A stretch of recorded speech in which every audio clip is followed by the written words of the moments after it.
Okay, Ramon, you did something that may have shocked some people within our movement, which was that you actually went after the Guardian. Now, there'll be a lot of people who will think, surely that's going to be one of the best of the lot, or the least bad of the lot. But you and I agree with your opinions.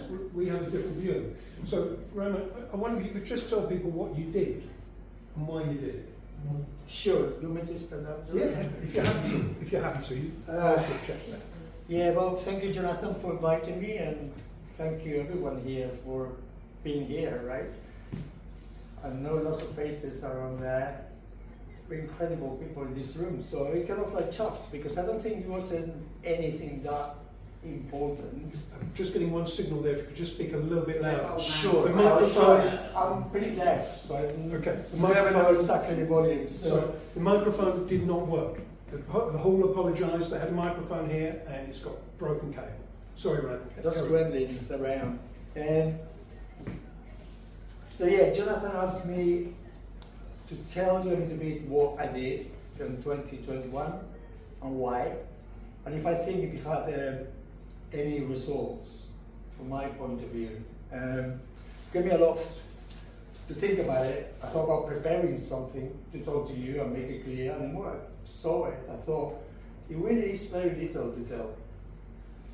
I think everyone in this room pretty much know well what's happening, right?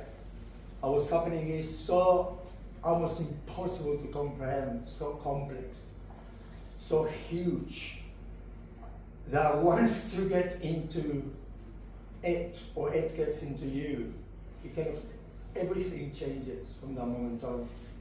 Nothing is the same again, your relationships with people. So I wanted to prepare this, I didn't. Sometimes being a revolutionary and sex, drugs and rock and roll interfere and it's unmanageable. So I'm going to try my best. It was a morning of May in 2021. A really crispy, nice, sunny morning, really fresh winter morning, amazing day. Remember going towards the Guardian's headquarters in King's Cross and thinking, I don't want to spend 12 hours in the police station, I want to be out.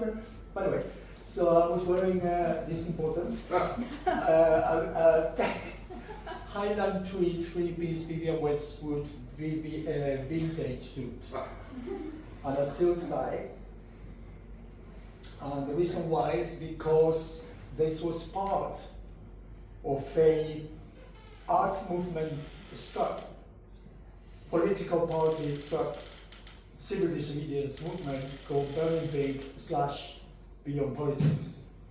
It's something I created when we thought about it in the night, late, with my good friend that now is in jail, Roger Hallam, and myself. We got Valerie Brown involved, a few other people. We decided to do what the Situationists did in the 1960s, which is piercing the membrane of reality, entering the elections with our electoral campaign that was like no one else done before. The reason is because at that very time, I went through Extinction Rebellion, having fond memories of it. Extinction Rebellion became pretty much into the same space that the Guardian was occupying them and still occupied, which is of reformism. And we thought, no. Reformism equals collaboration. And this, at this stage in history, collaborators are the enemy. Very dangerous. Now, I come from a background in which I first encountered the hypocrisy of the Guardian, and what it represents. When I was working with some good friends, Joe Correa, Vivian Westwood, other people, into the Free Assange campaign. I don't even need to tell you about Julian Assange and the Guardian. I think you should be all aware. If you're not, just go into the research, it's very clear. And I go give you another example that we all know. Jeremy Corbyn. Jeremy Corbyn is a socialist. I'm not. I'm an anarchist. Like somebody I respect, I'm very fond of. In 2015, I think is when he was elected the head of the Labour Party, where it's called the head, whatever, of the Labour Party. Previous to he becoming the leader of the Labour Party, I think it was about 15 articles in 10 years published about anti-Semitic behavior within the Labour Party. As soon as Jeremy was elected, that number increased. So in the 4 years he was the leader, it was 16,000 articles about anti-Semitism. See the proportion. The Guardian is a political, very strong weapon of the people down here we're trying to fight. There's no dispute. When somebody's trying to tell you that everything is okay, you know they're not okay. So back to my action, I was there, understanding that the movement Extinction Rebellion at the time was again being reformists, trying to make little changes here and there. This kind of semi-hippie kind of vibe, but we're friends, and it's fine, these people are people. These people are people, yeah, I get you that. But it's not enough anymore targeting an entity such as the Guardian. If you're a collaborator, means you are reformist, then therefore you are a collaborator. As an individual, you have a responsibility and agency, so therefore you're guilty. Right? I don't have any kind of feeling that this time in history we can actually allow other people to think, yeah, things take time, don't worry. These people are doing a good job. These people are not doing that good job. That's not what journalism is about, not to me. Right? So I got arrested. Perhaps because I'm a white male, European, I was well dressed, and I was not giving a shit, and I was eating my carrot. The police were so incredibly nice to me. To a point I was thinking, this is a bit pervy. I was like, oh, what's going on here? Because I said, as a joke, I thought, I've got a bit of photophobia, can I use my sunglasses? I was like, yeah, of course, sir. So I was in sunglasses in the car, waving at people there. That's how absurd the police is also.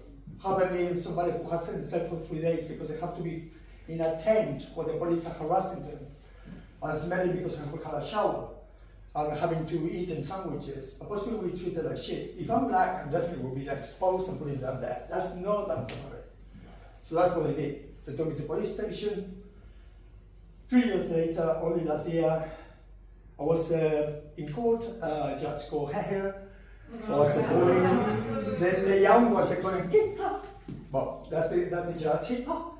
Sentenced me for that action to conditional discharge for 2 years and £2,000 fine, which I'm still paying.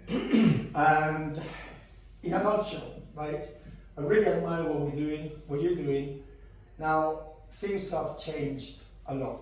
There is no point in mentioning the suffragettes and the civil rights movement. It's a new century, it's a new world. You know, media is everywhere, information is the war. We are at war. And unless we are really aware that this is a war where it's not everybody loses if we lose. No one wins. Then just get inside and get out there and do whatever it needs to be done. It's not enough spraying things. It's not enough. It's not enough at all just trying to get there and protesting and getting outside the BBC saying change, change, change. Let's start supporting all the time, independent media, open source protocols. We need to organize for a future, not thinking that works in the past, let's do it again. And I think that is all for me. Thank you. Thank you very much.